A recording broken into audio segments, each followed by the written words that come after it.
2015 is 10 years since A Certain Trigger came out by Maximo Park. And to talk about that and a few other things, I've got Paul Smith on the line now. Hello, Paul. How are you doing? Hello there. How's it going? It's going extremely well. How are you? I'm good. Thanks for asking. I know you're in rehearsals right now with the band. How's that going? It's been going really well. I've been entrusted with a tambourine today for one of the songs, which is a world exclusive first. 10 years later, I've finally got another instrument, but I only use it for about 30 seconds.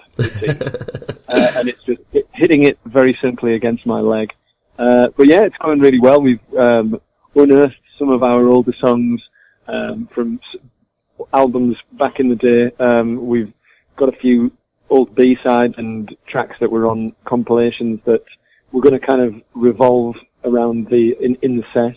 And we've also got a few singles going on, and then at the end of the set we're going to play our first album in full. So it's a lot of memory has been used over the last few weeks, but it's sounding really good. I find it hard to believe it's 10 years since A Certain Trigger. Wow. Yeah, I mean, you feel like you've done a lot, and you feel like we've done 5 records, we've toured each of them around the world, and we've experienced a lot in that time. But also, 10 years, it does, sometimes you can't really remember certain aspects, and somebody will say, hey, do you remember that gig where so-and-so did this and that? And you'll think to yourself, kind of, but it's kind of, delving into the mists of time kind of thing. And I feel like we've kind of, we've matured well and kind of evolved our music, and it feels like, in some ways it is quite distant. So it's fun to resurrect some of those songs and tap back into the feelings, and you realise that the feelings are still strong about the songs that you wrote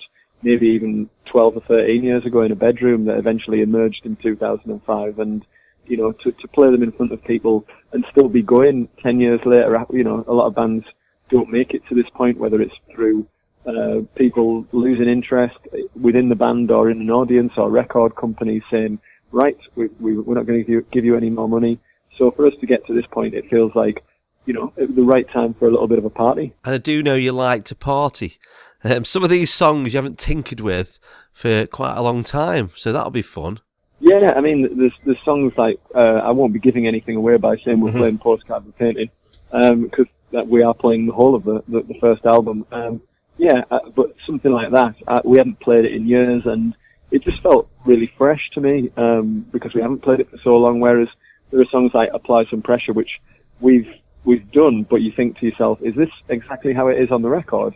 And you look back and you realise that as you say, you've tinkered with it and you've amended it over the years, and it's become a slightly different thing in your mind as well. So it's quite nice to go back and to freshen up those songs, to actually go back to the original versions, which you had changed to freshen those up. So it's kind of going full circle, really. The tour started in Stoke, and I know you've played a lot of gigs here. Some may be quite memorable to you, and it's also a great place to come and let your hair down. Absolutely. No, I mean, I distinctly remember the first time that we played there, because I didn't really have any expectations. I'd never been to Stoke before, and it's you go to places like Manchester or London, and you're aware of, I don't know, certain scenes and people who've played there over the years, and Stoke Sugarmill was a kind of blank canvas to me, and it was just an amazing atmosphere, and it was really sweaty, and we stayed around and probably fell over on the dance floor after, all that sort of thing. And it just, when we were asked if we'd like to go back, or to do any other sort of warm-up shows or anything like that over the years, that's been one of our favourite kind of smaller to kind of mid-sized venues in the UK to play. So I remember, both of the times that I've played there. I think this will be the hat trick. We may have already completed the hat trick in the mists of time. It's again hard to remember, but I think this should be our third show there. The Sugarmill is a great venue. I've spent many a night there, and it does deserve the recognition it's been getting from the NME as a small venue in the Midlands over the last few years. No, it's great. I mean, last time I was there, I remember going into a record shop round the corner and buying a Richard Thompson and a Robert Wyatt record, and it's got good memories for us, I think. Yeah, you can't come to Stoke without checking out Music Mania and have a look through the vinyl there. Talking about records, how far into completion is your next album? Is it on the back burner at the moment because of the touring? Well, it's definitely on the back burner at the moment because we've just been trying to make sure we're good enough to actually play the songs for this new tour. But hopefully we'll have time in the sound checks to do a little bit of work on some of the songs that we've started. There are no actual finished songs yet. They're kind of works in progress. I mean, some of them are closer than others. And so, in an ideal world, we'd have a new album out late next year. You know, go and record it in spring and do some festivals, and then prepare ourselves for putting it out. I mean, that's the ideal scenario. But if the songs, I've always said, if the songs aren't good enough, we won't put something out. You know, we've always held great stock by our songwriting and the quality of the songs. We want them to be to stand up to the other songs that we've written and have a kind of pop quality to them, but also to have moved on from where we were last time and the other records that we've made.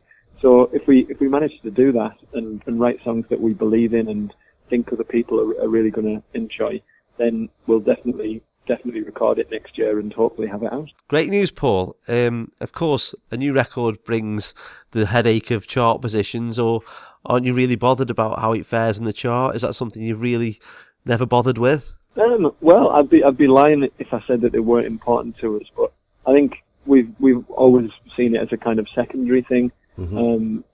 I mean, if you make a record that you're proud of, then you can go out and play it in rooms with 30 people and a man and a dog at the door, or you can play them in front of 30,000 people at a festival. And commercial success is often a number of different factors coming together in a kind of perfect storm. At the time when we first came out, of course, there was lots of indie bands in the charts, and we've always felt like we were kind of a little bit different to a lot of the other bands, and especially with the synth and piano being as kind of prominent in our band as the guitar, it always felt like we're a little bit different. And when we managed to get into the charts and be on top of the pops and all of that sort of thing, and singles sold a lot, and we did a lot of B-sides, all of that sort of thing, it felt like, wow, we're quite lucky really to be around at this time